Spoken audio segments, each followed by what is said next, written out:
Hello friend, जेके agriculture classes में आप सभी का स्वागत है। इस वीडियो में आप सभी को एग्रोनॉमी क्लास 12 का पार्ट 1 सिंचाई के बारे में जानकारी प्रोवाइड कराएंगे। इसमें आप सभी को चैप्टर वाइज चैप्टर से लेकर चलता हूँ, इसलिए इसमें पार्ट 1 में सिंचाई के बारे में बताएंगे। सर्वप्रथम इसकी डिफिनेशन यानी कि परिभाषा के बारे में जान लेते हैं। सिंचाई की परिभाषा बहुत ईजी है। फसलों को वर्षा के अतिरिक्त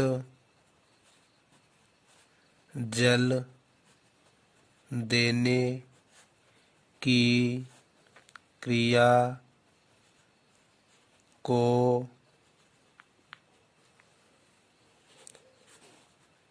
सिंचाई कहते हैं।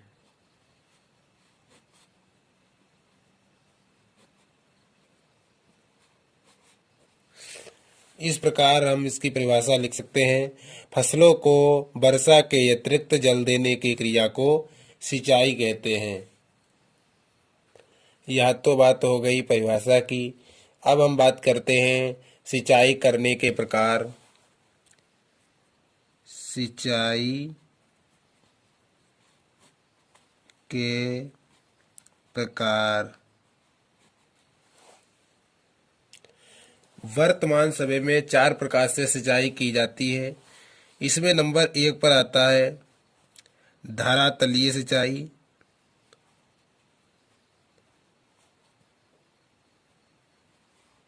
धरातलीय सिंचाई।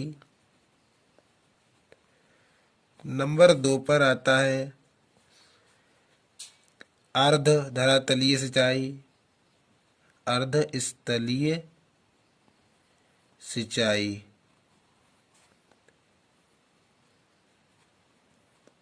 नंबर 3 पर आता है बौछारी सिंचाई।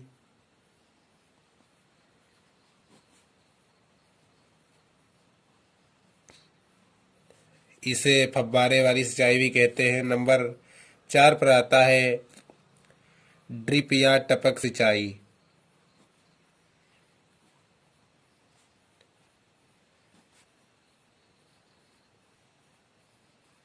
इसे बूंद बूंद सिंचाई भी कहते हैं। हम बात कर लेते हैं नंबर 1 धरातलीय सिंचाई। नंबर 1 धरातलीय सिंचाई।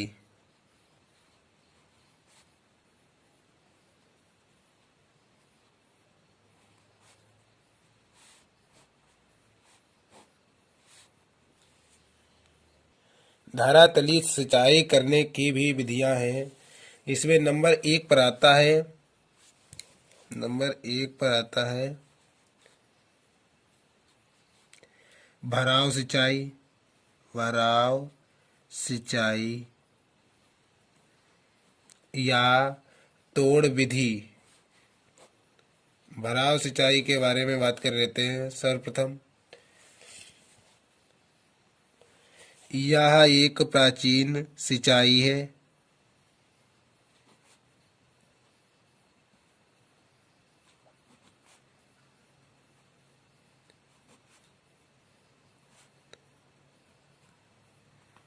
यानी कि इस सिंचाई का प्रचलन प्राचीन काल से है और यह सिंचाई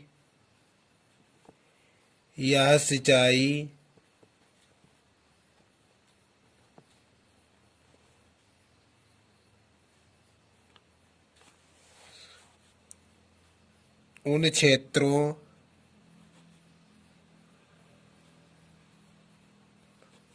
में की जाती है जहाँ पानी का सस्ता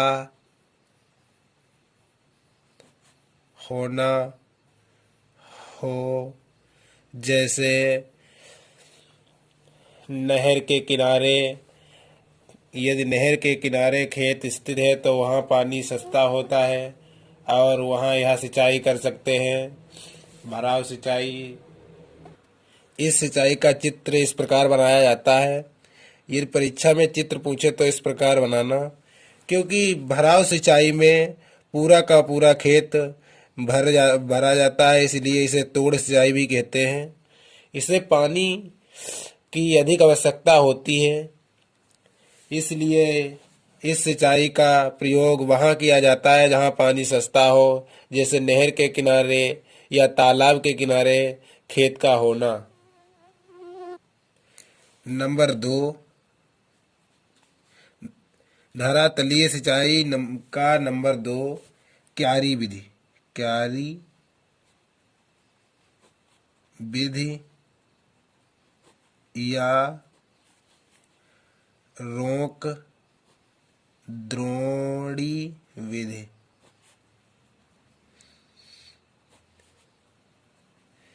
या इस प्रकार सिंचाई कर सकते हैं, क्यारी बनाकर सिंचाई कर सकते हैं।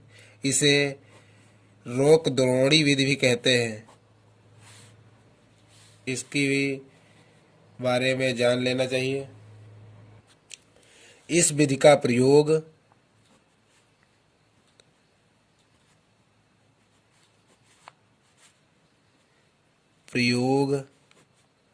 उन क्षेत्रों में किया जाता है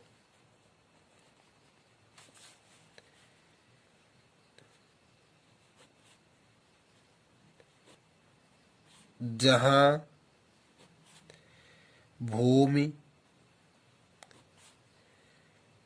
असमतल हो।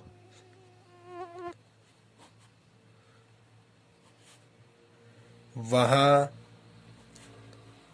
छोटी छोटी क्यारी बनाकर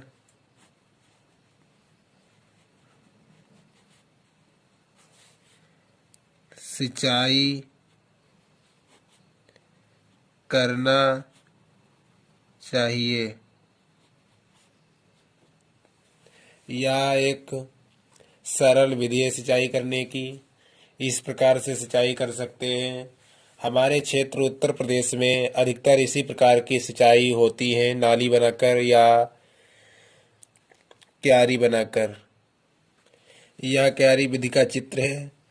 यह मुख्य नाली है जिससे पानी आता है और यह क्यारी बनी हुई है, और इस प्रकार उत्तर प्रदेश में सर्वाधिक सिंचाई होती है। यदि बोर्ड परीक्षा में चित्र पूछा जाए तो इस प्रकार का चित्र बना देना। नंबर 3, धरास्थलीय सिंचाई में नंबर 3, कुण सिंचाई। इस सिंचाई का प्रयोग उन फसलों में किया जाता है जो पंक्ति बनाकर बोई जाती हैं, जैसे आलू, गन्ना, शकरकंद, चुकंदर इत्यादि। इस प्रकार की सिंचाई का प्रयोग उन फसलों में किया जाता है जो प्रायः मेड़ों या नाली बनाकर बोई जाती हैं।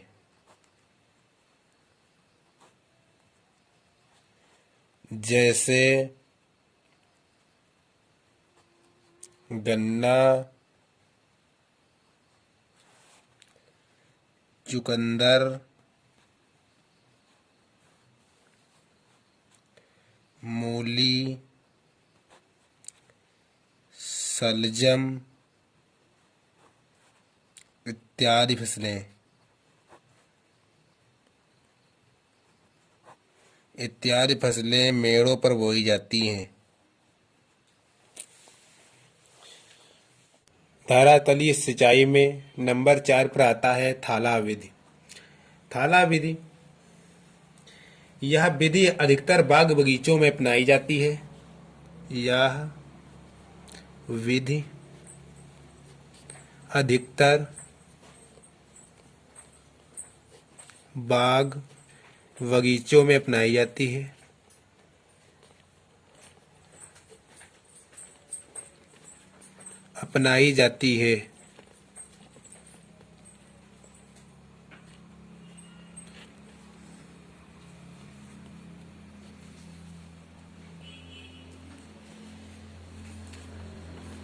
पेड़ों के चारों ओर, इसमें पेड़ों के चारों ओर थाला गोल गोल थाला जैसा आकार बना लेते हैं।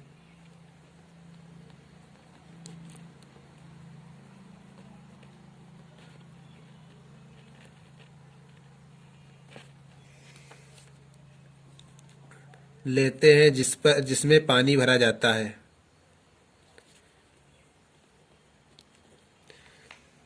यह विधि भी दो प्रकार की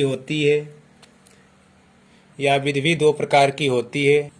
बागों में पेड़ों को लाइन से लगाते हैं और उनके बीच नाली बनाकर थालों में पानी पहुंचाते हैं। इस प्रकार यह विधि भी दो प्रकार की होती है। नंबर 1, द्रोणी या थाला विधि। द्रोणी या थाला विधि,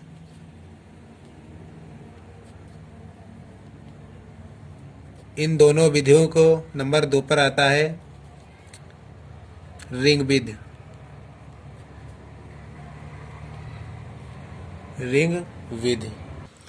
इन विधि से संबंधित केवल चित्र ही पूछे जाते हैं जो यूपी बोर्ड परीक्षा में बार बार पूछे गए हैं। यह है द्रोणी विधि या थाला विधि। इस प्रकार का चित्र पूछा जाता है तो उसमें इस प्रकार का चित्र बनाते हैं द्रोणी या थाला विधि में। इसमें देखिए, यह पेड़ या पौधा लगा है और ये इस प्रकार के गोल गोल बने हैं, इन्हें थाला कहते हैं। और यह निकास नाली जिसे बराह कहते हैं। और यह है रिंग विधि। इसका चित्र इस प्रकार बनाते हैं।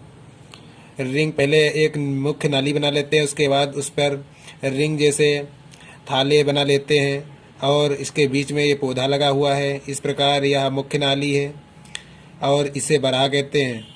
यह रिंग विधि है जो यूपी बोर्ड परीक्षा में बार बार पूछे जाते हैं दोनों चित्र। इसके बाद नंबर 2 पर आता है अधस्थलीय सिंचाई। अधस्थलीय सिंचाई या अर्धपृष्ठीय सिंचाई भी इसे कहते हैं। अधस्थलीय सिंचाई, पौधों को भूमि के नीचे की सतह की ओर, पौधों को भूमि के नीचे की सतह की ओर,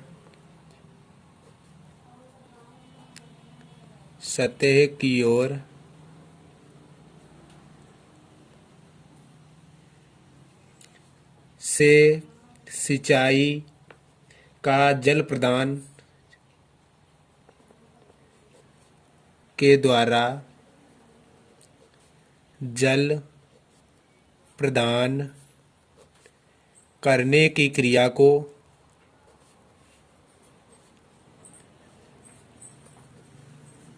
को सिंचाई कहते हैं। अर्ध स्थलीय सिंचाई कहते हैं।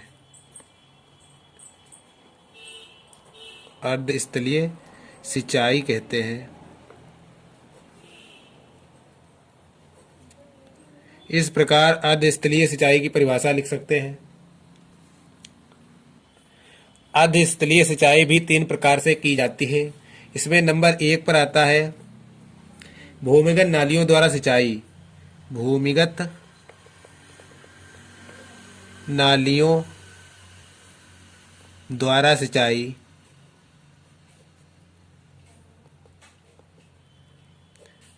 इस प्रकार सिंचाई करने के लिए भूमि के अंदर से ही नालियां बना ली जाती हैं, जिसे भूमिगत नालियों द्वारा सिंचाई कहते हैं।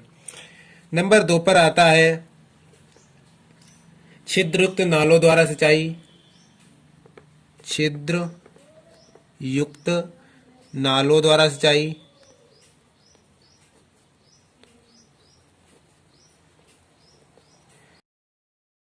इसमें नंबर 3 पर आता है बौछारी सिंचाई।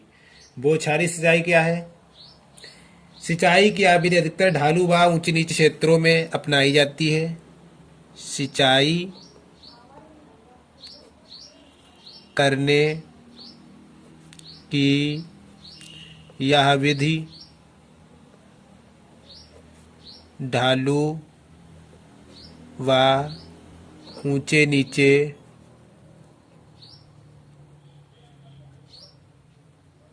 क्षेत्रों में अपनाई जाती है।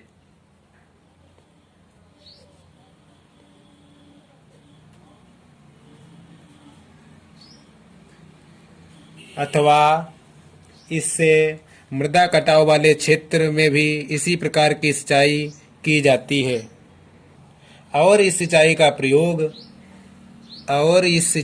प्रयोग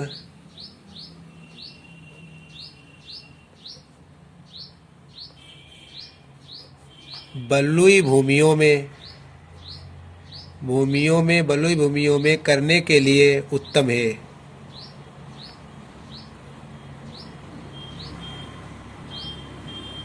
है।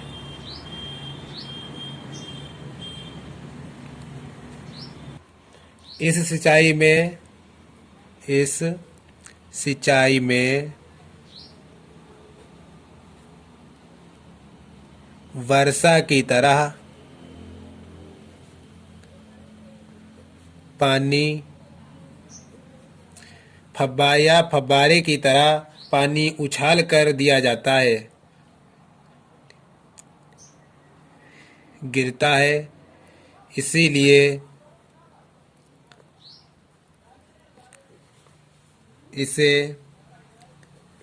फव्वारे वाली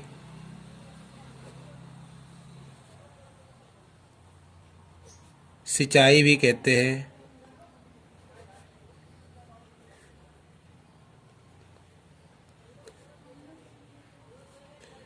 इस सिंचाई में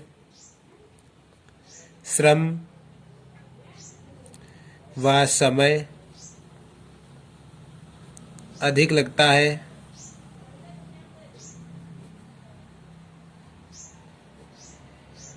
परंतु इस प्रकार की सिंचाई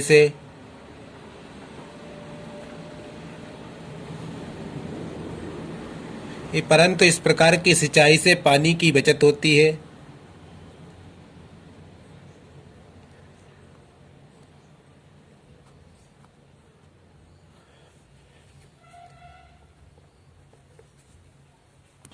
बौछारी की सिंचाई से लाभ क्या है? बौछारी सिंचाई के लाभ नंबर 1 पर इसमें पानी की बचत होती है।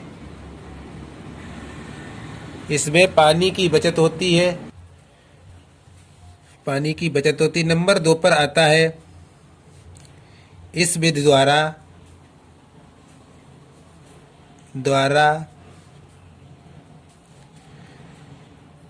खाद एवं उर्वरक या कीटनाशी या शाकनाशी का प्रयोग आसानी से किया जा सकता है।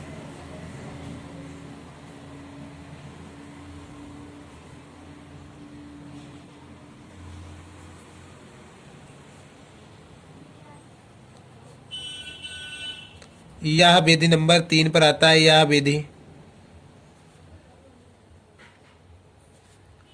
बलुई क्षेत्रों में अपनाई जा सकती है, क्योंकि बलुई क्षेत्रों में पानी की आवश्यकता अधिक होती है और बालू पानी सोख लेती है। इस प्रकार पौधे उगाने के लिए इस सिंचाई का प्रयोग अति आवश्यक है। नंबर 4, इस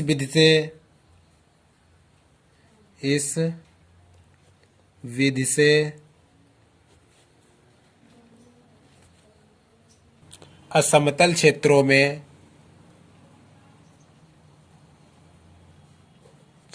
में सिंचाई की जा सकती है।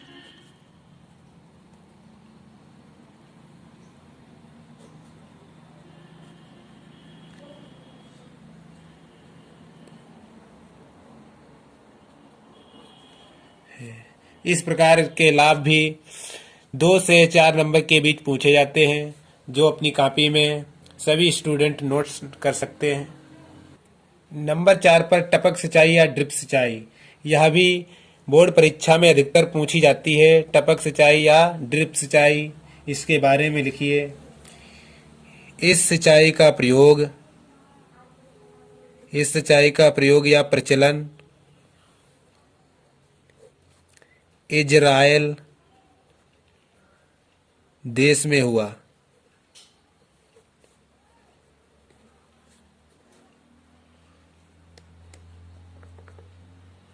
इस सिंचाई का सर्वप्रथम प्रयोग इजराइल देश में हुआ,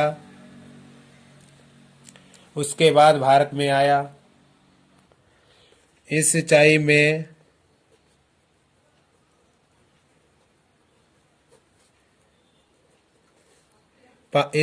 में पानी को बूंद बूंद करके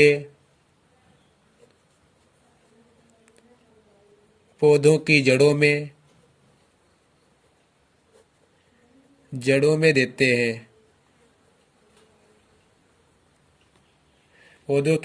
देते हैं। इसी प्रकार पानी की बचत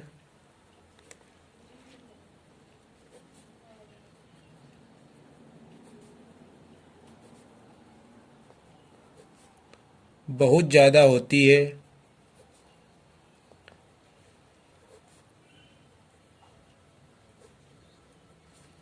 इस विधि द्वारा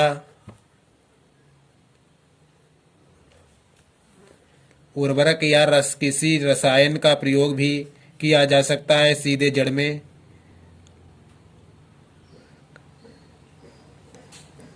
उर्वरक का प्रयोग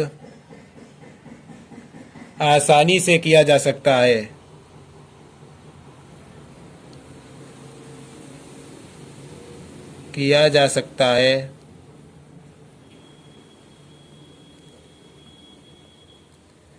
इस सिंचाई से लाभ क्या क्या है? लाभ नंबर 1, पानी की बचत होती है।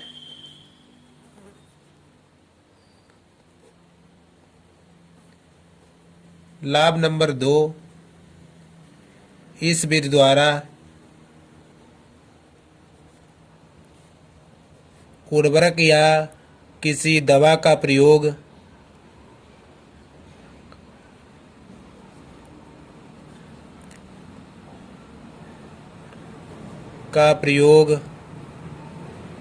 सीधे जड़ में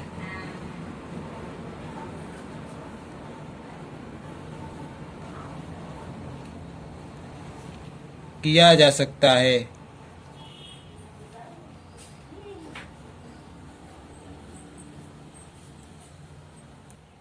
लाभ नंबर 3, इस सिंचाई को बलुई भूमियों में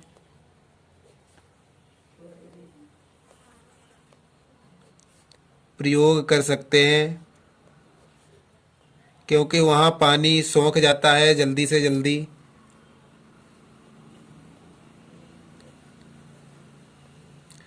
नंबर 3, इस विधि से असमतल भूमि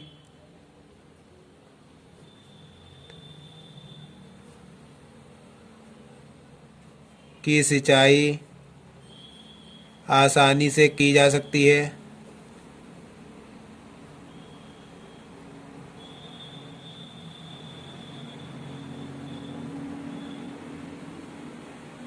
इस प्रकार इसके लाभ भी 2 से 4 नंबर के बीच सभी बोर्ड परीक्षाओं में पूछे जाते हैं। सिंचाई की दक्षता भी कभी कभी बोर्ड परीक्षा में पूछ ली जाती है, इसलिए इसे भी कॉपी में नोट कर लें। सिंचाई की दक्षता जल की निर्गत मात्रा और निविष्ट मात्रा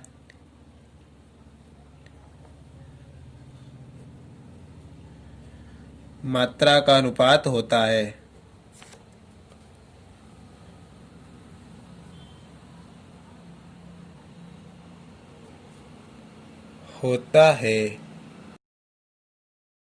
अम्लांक बहुत ही इम्पोर्टेंट पॉइंट है। यह यूपी बोर्ड परीक्षा में बार बार पूछा गया है और आगे भी पूछा जाता रहेगा, इसलिए इसे याद करना जरूरी है और बहुत ही सरल है।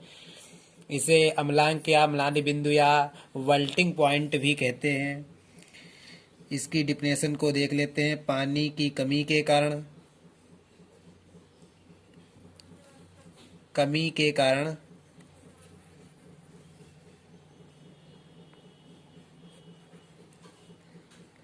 जब पौधे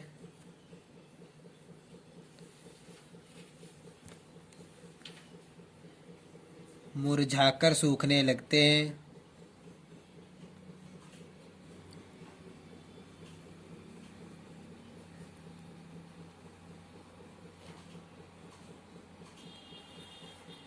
और अंत में स्थायी रूप से मर जाते हैं,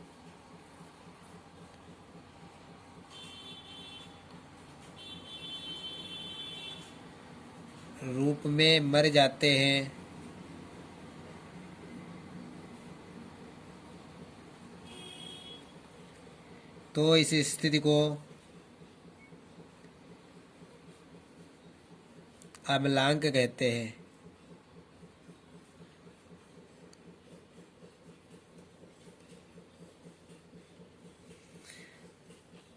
इस समय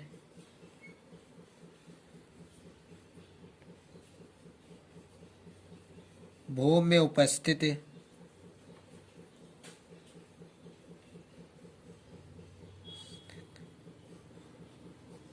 नमी को ही म्लान बिंदु या वल्टिंग पॉइंट कहते हैं।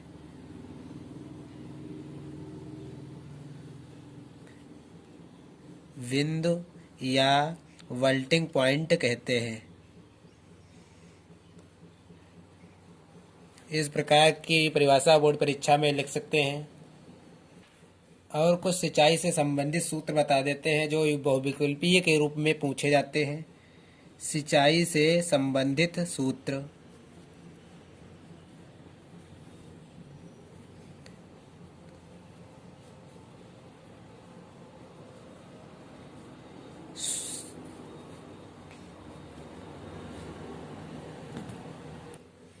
सूत्र नंबर 1, वी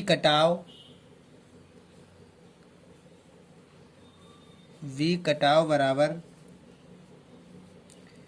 Q बराबर होता है 0.0138 H की पावर 2.50। यह सूत्र बहुत ही बार पूछा गया है, जो बहुविकल्पीय के रूप में पूछा जाता है। सूत्र नंबर 2 पर आता है जलमान या जल क्षमता का सूत्र। जलमान या जल क्षमता का सूत्र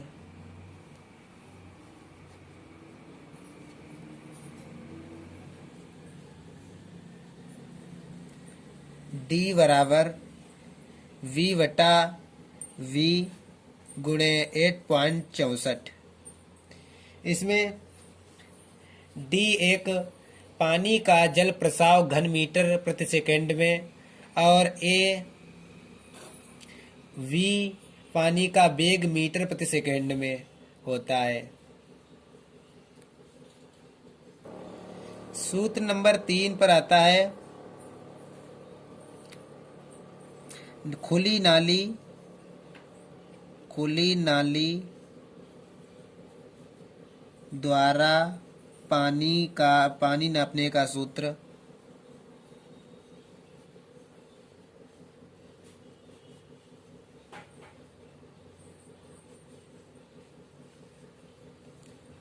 D बराबर A गुणे V। इसमें D पानी का जल प्रसाव घन मीटर प्रति सेकंड में और A पानी का अनुप्रस्थ काट का क्षेत्रफल वर्ग मीटर में और V पानी का वेग मीटर प्रति सेकंड में। इस प्रकार इस वीडियो को जितने आपके मित्र हैं एग्रीकल्चर से संबंधित उन्हीं के पास शेयर करना और अधिक से अधिक बार देखें और कॉपी में नोट करें और इसे लाइक और चैनल को सब्सक्राइब जरूर करें क्योंकि आने वाली वीडियो की नोटिफिकेशन आप तक पहुंच सके।